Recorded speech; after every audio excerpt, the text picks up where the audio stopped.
নতুন জিলা সমিতিখন আমাৰ গঠন কৰা হ'ল আৰু আজিৰ এই সভাখনৰ জৰিয়তে আমি কেইবাটাও প্ৰস্তাৱ গ্ৰহণ কৰিছোঁ। বিশেষকৈ ধুবুৰী জিলাত এই চৰকাৰ অহাৰ পিছৰে পৰা কোনো ধৰণৰ সামাজিক অৰ্থনৈতিক শৈক্ষিক উন্নয়ন আমি দেখিবলৈ পোৱা নাই।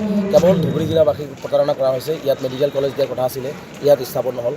স্কুলবিলাকত শিক্ষকৰ কোনো ধৰণৰ ব্যৱস্থা নাই। টেট শিক্ষকবিলাক আছে ইয়াৰ পৰা ট্ৰান্সফাৰ কৰি লৈ গ'ল, বা আমাৰ বিদ্যালয়বিলাক কম আছে, তাতো নতুনকৈ বিদ্যালয় স্থাপন হ'বলৈ এইবিলাকো নাই। গতিকে এনেকুৱা ধৰণে বিভিন্ন সমস্যা, ৰাস্তা ঘাটৰ উন্নয়ন, বান গৰাখহনীয়া উন্নয়নৰ কোনো ধৰণৰ ব্যৱস্থা নাই। গতিকে আমি দেখিছোঁ যে এই চৰকাৰখনে কেৱল সংখ্যালঘু জনগোষ্ঠীটোক সকলো দিশত মানে হাতেদি মাৰিব নোৱাৰি তেওঁলোকে পাকে প্ৰকাৰে বিভিন্ন সমস্যাৰ মাজত ঠেলি দি পেলাই তেওঁলোকে মাৰিবলৈ চেষ্টা কৰিছে। তাক আমি তীব্ৰভাৱে গৰিহণা দিছোঁ। কাৰণ সৰ্বানন্দ সোণোৱাল ডাঙৰীয়াই কৈছিলে যে সবকে সাথ সবকে বিকাশ, যিটো প্ৰধানমন্ত্ৰীৰ যিটো শ্লোগান আছিলে, এই শ্লোগান কিন্তু শদিয়াৰ পৰা ধুবুৰীলৈকে সংখ্যালঘু ৰাইজৰ ক্ষেত্ৰত আমি দেখিবলৈ পোৱা নাই। গতিকে সংখ্যালঘু ৰাইজ সম্পূৰ্ণভাৱে অন্যায় অত্যাচাৰৰ বলি হৈ আছে আৰু বিভিন্ন সমস্যাৰ ক্ষেত্ৰত দেখিছোঁ আমাৰ সংখ্যালঘু ৰাইজক টাৰ্গেট কৰা হৈছে। গতিকে এইবিলাক লৈ আমি আগন্তুক দিনত ধুবুৰীৰ পৰা শদিয়ালৈকে আমি এক গণ আন্দোলনৰ কাৰ্যসূচী গ্ৰহণ কৰিম আৰু চৰকাৰ যি প্ৰতাৰণা কৰি আছে আমি কেন্দ্ৰক অৱগত কৰিবৰ কাৰণে এটা ব্যাপক গণ আন্দোলনৰ কাৰ্যসূচী আমি অসমত ল'ম। আৰু বিশেষকৈ দেখিছোঁ যে ধুবুৰী জিলাত লৈ হিমন্ত বিশ্ব শৰ্মা ডাঙৰীয়া, যাক আমি মিছা কথা চৰ্দাৰ বুলি এতিয়া অসমবাসী নহয় গোটেই বিশ্বই জানে যে তেওঁ হিন্দু মুছলমানৰ মাজত ভাগ ভাগ কৰি ৰাজনীতি কৰি তেওঁ মুখ্যমন্ত্ৰী হোৱাৰ সপোন দেখি আছে। কাৰণ সেই সপোন যিহেতু তেওঁ বাস্তৱত কংগ্ৰেছত থাকোঁতে উপনীত নহ'ল, বিজেপিত আহিল, তেওঁ মুখ্যমন্ত্ৰী হোৱাৰ সপোন দেখিছিল, তাতেও নহ'ল। গতিকে এতিয়া তেওঁ এটা টাৰ্গেট লৈছে যে মিছা কথা কৈ মিছা কথাৰ চৰ্দাৰৰ ৰূপত ভূমিকা অৱতীৰ্ণ হৈ তেওঁ মুখ্যমন্ত্ৰী হোৱাৰ সপোন দেখিছে। মই আশা কৰিম যে অসমবাসী ৰাইজে, ধৰ্মনিৰপেক্ষ ৰাইজে কেতিয়া সেই সপোন তেওঁৰ বাস্তৱত পৰিণত কৰিব। আজি বাজেটখনে কি দিলে সংখ্যালঘু ৰাইজক? বাজেটটো আমি স্পষ্টকৈ জনাইছোঁ যে আগৰ যিটো বাজেট আছিলে সেই বাজেটত সংখ্যালঘুসকলৰ কাৰণে মহিলা কলেজ স্থাপনৰ কথা কৈছিলে। আজিলৈকে এটা কলেজ ক'ত আধাৰশিলা স্থাপন হৈছে নেকি তেওঁ দেখুৱাব পাৰিব নেকি? আজিলৈকে দিয়া নাই। সংখ্যালঘুসকলৰ আগৰ বাজেটতো একো নিদিলে, এই বাজেটতো আমি দেখিছোঁ কোনো ধৰণৰ নাই।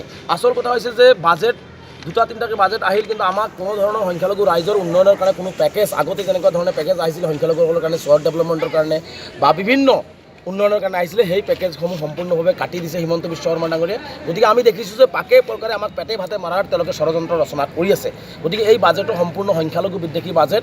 গতিকে আমি গৰিহণা দিছোঁ যে অসমৰ এখন চৰকাৰে এনেকুৱা ধৰণে ভাৰতবৰ্ষ স্বাধীনতা লাভৰ পিছত সংখ্যালঘুসকলক বাজেটত উপেক্ষিত কৰিছে। ইয়াৰ নজিৰবিহীন কথা গোটেই ভাৰতবৰ্ষৰ কোনো ষ্টেটতে এনেকুৱা হোৱা নাই, কেৱল মাত্ৰ এইখন ৰাজ্যতে হৈ আছে, যাৰ মূল নায়ক হৈছে হিমন্ত বিশ্ব শৰ্মা ডাঙৰীয়া। গতিকে আমি হিমন্ত বিশ্ব শৰ্মা ডাঙৰীয়াৰ এনেকুৱা কাৰ্যক আমি গৰিহণা দিছোঁ আৰু মুখ্যমন্ত্ৰী সৰ্বানন্দ সোণোৱাল ডাঙৰীয়াক আহ্বান জনাইছোঁ যে আপুনি অন্ততঃ যিহেতু ধুবুৰীৰ পৰা শদিয়া, বৰাকৰ পৰা ব্ৰহ্মপুত্ৰলৈ সদায় শ্লোগান মাৰি থাকে, গতিকে হিমন্ত বিশ্ব শৰ্মাই যি ধৰণে কুচক্ৰান্ত ৰচনা কৰি আমাক মাৰিবলৈ চেষ্টা কৰিছে তাক ৰোধ কৰিবৰ কাৰণে মুখ্যমন্ত্ৰী ডাঙৰীয়াক আমি সজোৰে আহ্বান জনাইছোঁ। আৰু বাজেটত আমি সংখ্যালঘুসকলৰ কাৰণে বিশেষ পেকেজৰ ব্যৱস্থা কৰিবৰ কাৰণে আমি দাবী উত্থাপন কৰিছোঁ।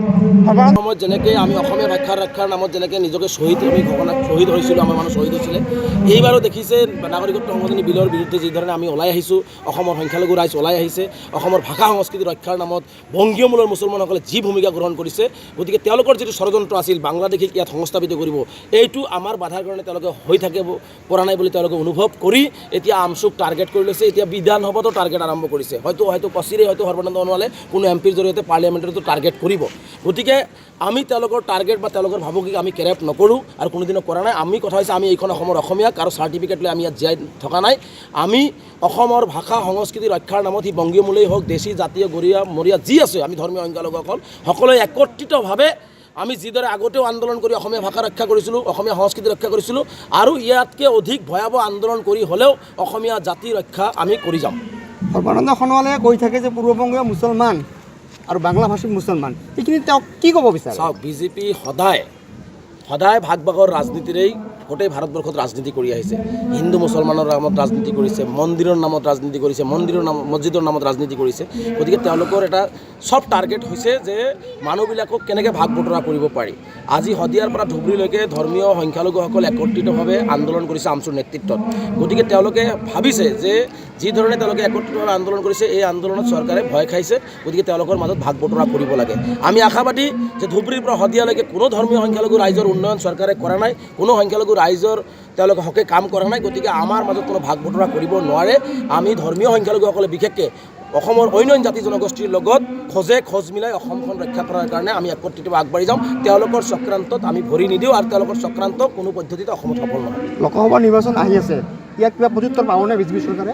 নিশ্চিতভাৱে অসমৰ ৰাইজ ইতিমধ্যে বুজি পাইছে, আমাৰ বিশেষ সংখ্যালঘু ৰাইজসকলেও বুজি পাই আছে যে এই চৰকাৰখনে কি কৰিব বিচাৰিছে। চৰকাৰখনে বাংলাদেশী দালালৰ ৰূপত অৱতীৰ্ণ হৈছে, বাংলাদেশী আনিব বিচাৰিছে, অসমখন ধ্বংস কৰিব বিচাৰিছে। হিন্দু মুছলমান আমি একেখন কাঁহীতে খাইছোঁ, মন্দিৰ মছজিদ সত্ৰত আমি একেলগেই সকলো কাম কৰিছোঁ, মিলা প্ৰীতিৰে চলিছোঁ। গতিকে এইবিলাক যিহেতু তেওঁলোকে ভাঙন সৃষ্টি কৰিব বিচাৰিছে, কিন্তু অসমৰ ধৰ্মনিৰপেক্ষ ৰাইজ, শংকৰ ৰাজনৰ দেশৰ ৰাইজ কেতিয়াও এইবোৰ বিচৰা নাই, যাৰ কাৰণে তেওঁলোকক নিশ্চিতভাৱে লোকসভা নিৰ্বাচনত অসমৰ ৰাইজে শিক্ষা এটা দিব।